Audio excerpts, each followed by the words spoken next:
Welcome to the Binge List. I'm your host, Paul Chappell, and today I am reviewing this show called Stranger Things. You might have heard of it, or maybe not. If you were out there like most people blowing shit up on the 4th of July, you might not have noticed that Netflix dropped the whole season, as Netflix does, on us on that very day. So, is it any good?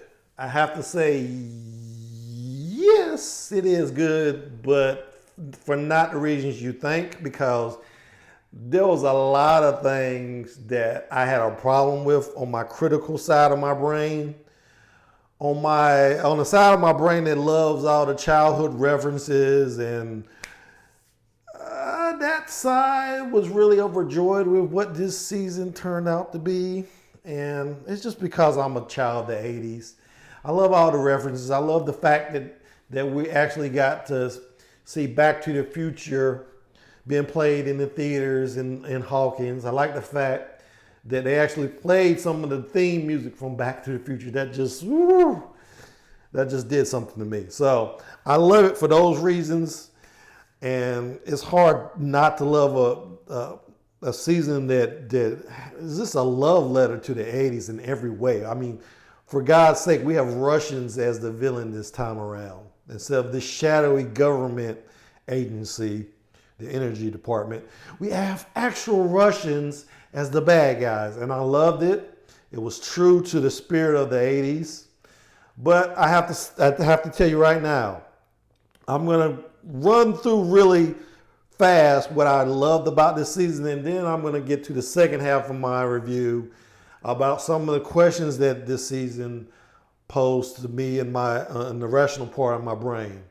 And this first half of my review won't have too many spoilers, but if you haven't watched it, you probably want to shut it off anyway, because I am going to spoil some things. The second half will definitely have a lot of spoilers, so if you want to kind of get light spoilers, carry on with me. But at a certain point, I will tell you when I'll get to the critical part of this review. You probably want to shut it off if you haven't already watched it already. So let's get to the things I like. I like the fact that Mike and Eleven are dealing with this new phase of their childhood, the teenage years. I liked it because it reminded me of those times in my childhood or my teenage years where I also like to make out with girls. Because if you're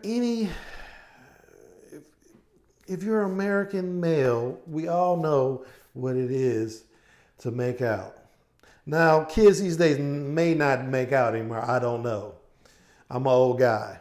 So I have to tell you, growing up in the 80s, when things were a lot more strict and we didn't have access to porn on the internet, and I don't know, we just grew up in a more innocent time. Making out with a girl was the ultimate thing to do. Now, I don't make out with women anymore.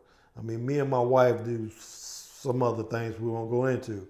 But in the 80s, that was the ultimate thing, and I totally knew or understood what Eleven and Mike were trying to deceive Hopper, because Eleven, of course, closes the door for her powers. Every time Hopper looks into the room, they're sitting on the bed, not doing anything when we know what they're doing. So anyway, I love that part of the plot this season, the character development. But I have to say, I also could see Hopper's side of the argument, because I am a father, I have a teenage daughter, and let me just tell you, I could completely understand where he was coming from with his whole 3-inch rule with keeping the door open and all that. Now, whether that's realistic in our day and age, or when I know for a fact that kids have access to what they have on the internet, I don't know if that's even realistic in our time, our current time. But I can understand both sides of the argument. So that just rang true to me this season. and I just loved it. So, what else did I love? Well, I love, like I said, I've already said, I love the fact that the Russians were the evil guys. That made a lot of sense. That really was a tribute to the spirit of what this show is about, which was, like I said, it's a love letter to the 80s. And if you watched any movie during the 80s, the Russians were always the bad guys. So it made more sense, especially when you contrast it with the two seasons that came before that. So I like the fact that they made the Russians a major component of this season. I also like this Terminator character, and I liked him because he was obviously made to look like the Terminator, and not even the first Terminator, the second Terminator movie, because he just think about it if you've already watched it. He drives a motorcycle. He has a leather jacket. He has the boots, the pants, everything that Arnold Schwarzenegger, he even looks like Arnold Schwarzenegger. I really love that character. He's also one of the first characters, I think, in this series that can actually kick Jim Hopper's ass. So that was very interesting. He was really dangerous. I don't think we've had a villain that was this threatening in all the seasons. So I really enjoyed that. I really also enjoyed the fact that Billy becomes the bad guy. Spoilers. I mean, if you watched anything of this season, you know Billy is the bad guy from because they established that in the first episode. So that's really not a big spoiler. I like the fact that he became the bad guy because at the end of season 2, you find out that he's a little bit of a racist. And I'm not saying I can't. I think all racist people are deserving of the fate that he has in the show, but it didn't make me sad. In fact, the part of that episode where they're really trying to make you feel sorry for him didn't really ring true to me. Now, I'm not saying it's impossible for me to be sympathetic to a racist character, but it's very rare. I think the last time I actually liked a racist character was Roger Stern from Mad Men. He was just a very, very well-written, multifaceted character, funny character. But now that I think about it, the less we talk about him, the better. Moving on. I also like this Russian character that they introduced called Alexei. Hopper called him Smirnov, which was kind of funny. But I like the fact that this character, once he's captured, he's actually kind of happy that he's captured by Hopper, because there's this scene where they go in the 7-Eleven and he's literally, he goes to the slushy machine. He's literally drinking the slushy stuff out of his hands. And he likes American cartoons. He likes everything about American freedoms. I just love that character, and I felt like they should have kept him around a little bit longer. In fact, if I were to start my critical phase of this review, I have to say that definitely was one of the things I did not like, how they handled his demise, I'll just say. So, as I just said, this is the critical part of the review. So, if you don't want to know how things end up, how things progress in this season, go ahead and turn it off now. Go binge it. But there will be spoilers from this point forward. So I had a few questions. My first question was concerning the Russian base that they built under the mall in Hawkins. Now, if you watched last season, you know there was not a mall last season. So, and we know for a fact that this season happens less than a year after the last season, even though it's the summertime. And how do we know that? Well, in the last season, the characters were dressing up as Ghostbusters at Halloween. And in fact, I think the whole season takes place during the month of October. Now, we know that from a historical standpoint, Ghostbusters came out in I think it was June of 1984. And like I said, they were dressing up as characters in October. This happens, of course, this show happens on July the 4th, or a little days before July the 4th. It ends on July the 4th. So that means that the Russians would have had to have bought up all this land, built an underground layer, and also this mall on top of it within less than a year. So I had questions about that. That really didn't seem feasible, especially knowing what I know about how sloppy the Russians were at building things. If you watch Chernobyl, you know exactly what I'm talking about. So I had a big problem with the timeline. And like I said, we know it's been a year because they're watching Back to the Future. And any nerd will tell you that Back to the Future came out in 1985. So I had a problem with that. Was it a big problem? No. I mean, it is a science fiction show. Did it take away from my enjoyment? No. But the critical part of my brain had a problem with that. My next question was, why do the Russians even bother to wear uniforms in this secret layer below the mall? Now, from a narrative standpoint, I know why they had the Russians wear uniforms, because, as you probably know, when Hopper and Joyce infiltrate the base later, they dress up as Russians. So that made sense from a narrative standpoint. It didn't make sense why they would be dressing up as Russians in full Russian uniforms in this secret laboratory in the middle of Indiana. That didn't make any kind of sense to me. But we can forgive that, just from a narrative standpoint. My next question was, we've already established that the Russians are well, maybe I didn't establish this, but the Russians have built this secret layer in Hawkins because they've determined that it's the best site to build a layer because they want to open up this gate to the upside down. What they don't establish this season is why the heck the Russians want to open the gate to the upside down. Now, the obvious answer that I could come up with is the Russians were always competing with the Americans in the 80s. You know, they were trying to get to the moon the same time the Americans were trying to get to the moon.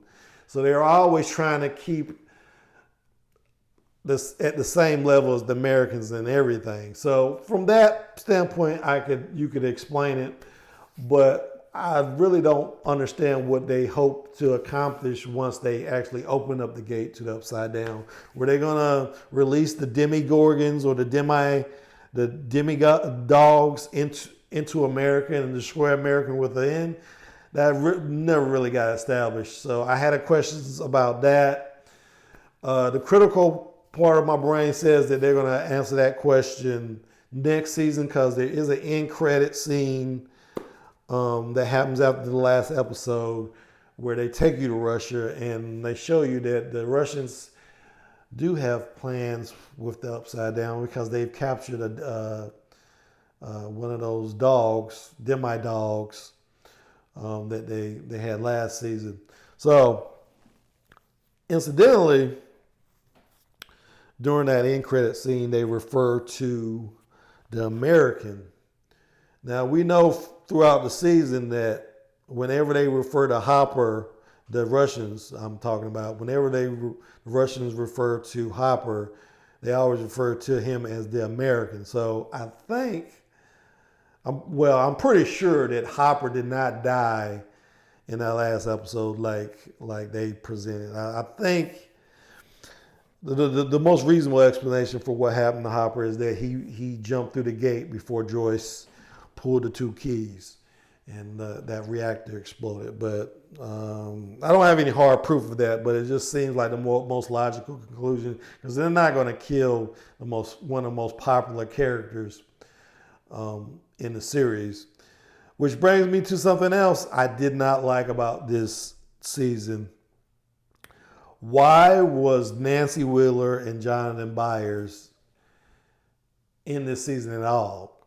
Now, the Duffer Brothers could have explained their absence very easily. They could have just sent them off to college. In fact, they had a kind of a contrived plot point with Steve Harrington for why he didn't go to college. He didn't have the grades. So it made perfect sense with his character. And from a narrative point, it worked because we got introduced to this new character who I actually really, really like, named Robin, who he works with at the Chips Ahoy store or whatever. But they could have easily sent Nancy Wheeler and Jonathan Byers to college and no one would have questioned, because one of the problems with this season is they had way too many characters. And they brought back Lucas's sister from last season, gave her a major role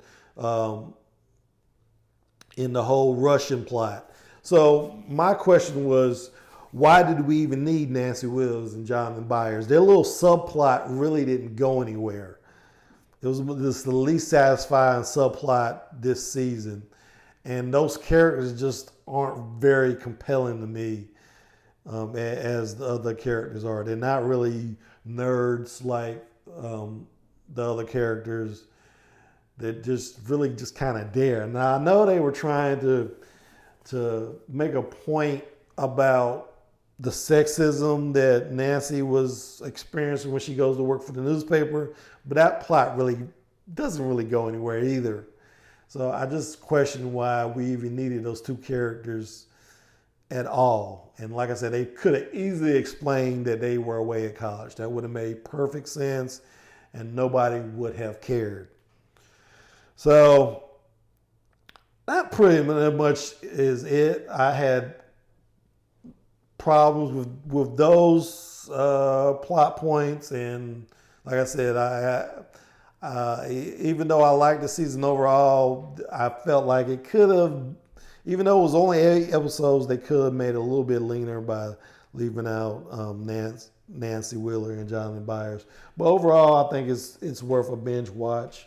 If you're already a Stranger Things fan, it goes without saying you're going to watch this season.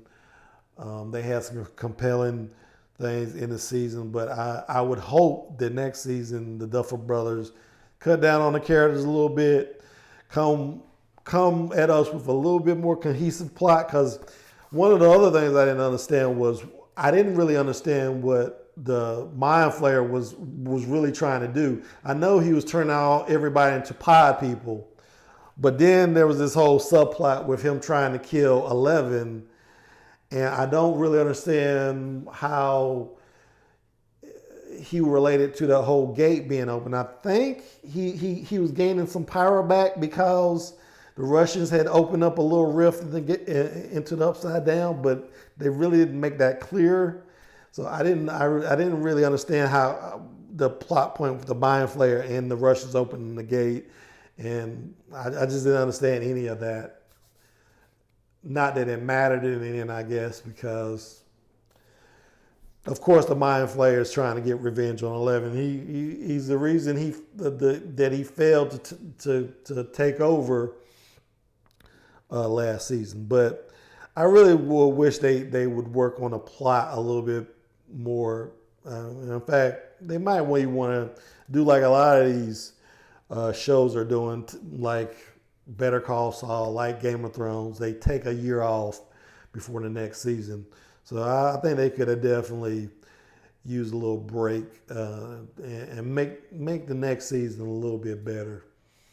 Because eventually these kids are going to be all grown, and they're not going to be, there's not going to be any compelling reason to have any of them sitting around in Hawkins, running around getting adventures. In fact, we've already got shades of that with Will's whole subplot about him really having a problem getting the guys to even play D&D this season. Which, by the way, his subplot with him being gay didn't really go anywhere either. I thought they could have explored that a little bit more. But like I said, they didn't have any time to do that because they have so many freaking characters. But hopefully they'll solve that next season. But that's really all I got for today. I'd like to thank my new subscribers. If you haven't already subscribed, go ahead and hit that subscribe button. Give me a like, give me a comment, tell me what you think. And I will see you when I see you. Thanks for watching.